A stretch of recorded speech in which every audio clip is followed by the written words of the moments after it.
Stai că-i de mic. 2 cu 1. 2 cu 1, 3 cu 2, 2 cu 1, mă, auzi? Așa. Tu bagă în cap acum. Și 3 cu 4. Și 3 cu 4.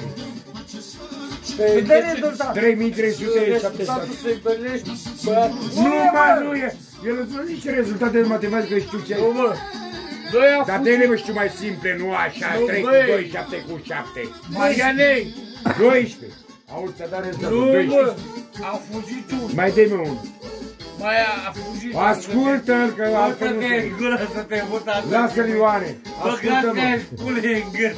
3 cu 2. Așa. 3, a fugit. Tot cu 3 cu 2. S-a făcut odată minți. 3 cu 2, da. 3 cu 4. S-a făcut odată 7. A scăzut, a scăzut. 7 s-a făcut, 7. Nu mă, a scăzut, mă, cum să... 3 cu 2 și 3 cu 4. Cum să scadă? Ia uite, ăsta a scăzut. Cum să scadă? Hai bă, dă-i dracu să dea asta imediat. 3 cu 2 ai zis, da? Da. 3 cu 4.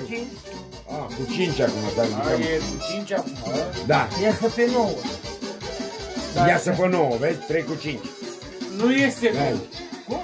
Îți scăzăm? E pe 9, nu pe 8, lasă-l pe 9. Minus? Minus. Hai, da, minus. Acum îi dai și încăzământ. Hai. Hai, da, n-are. Păi dă-i mă că ăsta și e tot. Să cu 4, hai. Și cu 4. Poate. Dă-i mă rezultatul imediat. Deci 9 cu 4 face... Trebuie să scoți 9. Atât. 9 cu 4, atât. Trebuie să scoți 9. Să scap...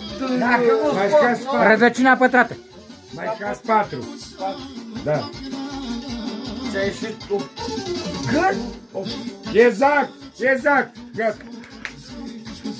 Hai mai dă-i. Dacă ți-a zis că știe, nu fi nebun. 6 minus 4. E greu ăsta, ăsta e cu minus e greu, nu știe cum e. Deci 6 cu 4. Dai 4 din... E greu, bă, cu minus e greu. Gata și cu ăsta, stai bă că și aici cu minus. Dai 4 Asta e din minus 6. 2, auzi? Cât îți Minus 4. Nu mă, e greu, lasă-l nașule în pace, taci. Lasă-i mă, că Ai șters comentariul? fără cunoști matematică. Hai mă, că acum gândește pe aia. 6 minus 4. Ai 2 la... Dă-i bă, la cu plusul ăsta, că nu știe cu minus. Minus, bă, 2. A, l-ai găsit? L-a găsit, mă, 2. A rezolvat-o și pe asta, 84 Ia. împărțit la 2. 84 împărțit la 2. Stai. Scădem întâi și după aia... Nu știu, împărțit la 2, 84, n-auzi? E 32. Auzi, ăsta e 30.